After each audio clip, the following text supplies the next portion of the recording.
মাহে রমজান সামনে, এবারের রমজানে টার্গেট নাও 30 দিনের রোজার মাধ্যমে দিল থেকে আল্লাহর কাছে এইভাবে 30টা দিন হাতে গুনে তুমি আল্লাহর সাথে ওয়াদাবদ্ধ হও যে আল্লাহ 30 দিন আমি রোজা রাখবো।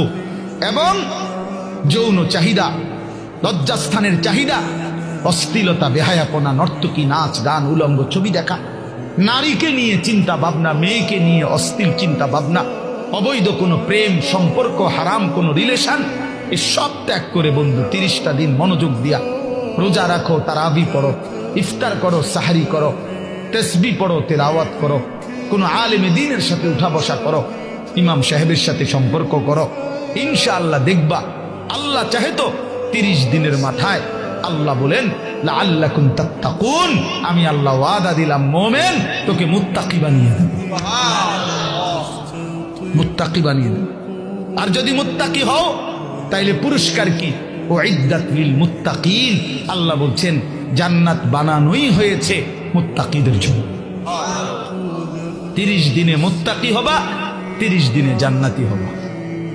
ইয়া আইয়ুহাল্লাযীনা আমানু, হে ঈমানওয়ালা, আল্লাহ বলেন জানো ঈমান তোমার পাসপোর্ট, আমি পাসপোর্ট নিলাম 30 দিন আগে।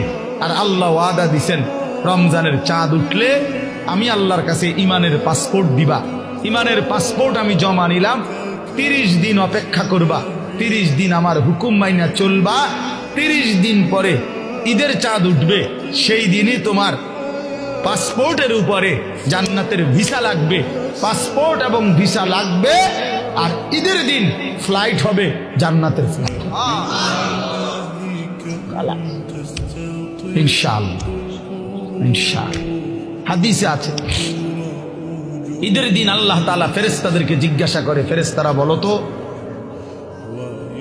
তো ওই ব্যক্তির প্রতিদান কি হইতে পারে যে তার পরিশ্রম, তার হুকুম, তার মনিবের আদেশ পূর্ণ আদায় করছে, যেই কর্মচারী তার কর্ম ঠিক মতো 100 পালন করছে, তো এখন তার বিনিময় কি হইতে পারে?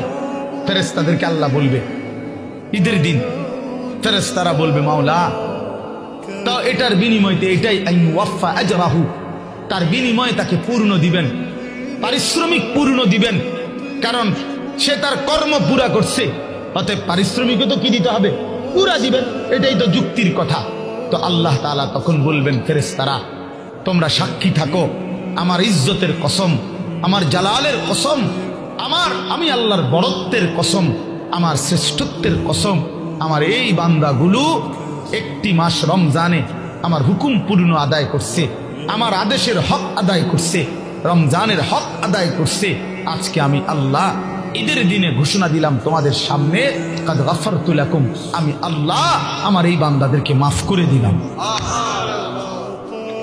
ফেরেশতারা তখন ডাক দিয়ে বলবে, তখন ফেরেশতারা নামাজি ঈদগাহের ইমানদার মুসলমানদেরকে বলবে যে ইন্নাল্লাহা কাদ গাফারা লাকুম, তোমাদের আল্লাহ তোমাদেরকে মাফ করে দিয়েছে। আমরা ফেরেশতারা নিজে শুনছি। ফারজিউ রাশিদিনা ইলা রিহালিকুম, অতএব তোমরা খুশি খুশি চিত্তে, সন্তুষ্ট চিত্তে, সফলভাবে তোমরা তোমাদের ঘরে ফিরে যাও। এই জন্য বন্ধু, এটাই আমার মূল বক্তব্য।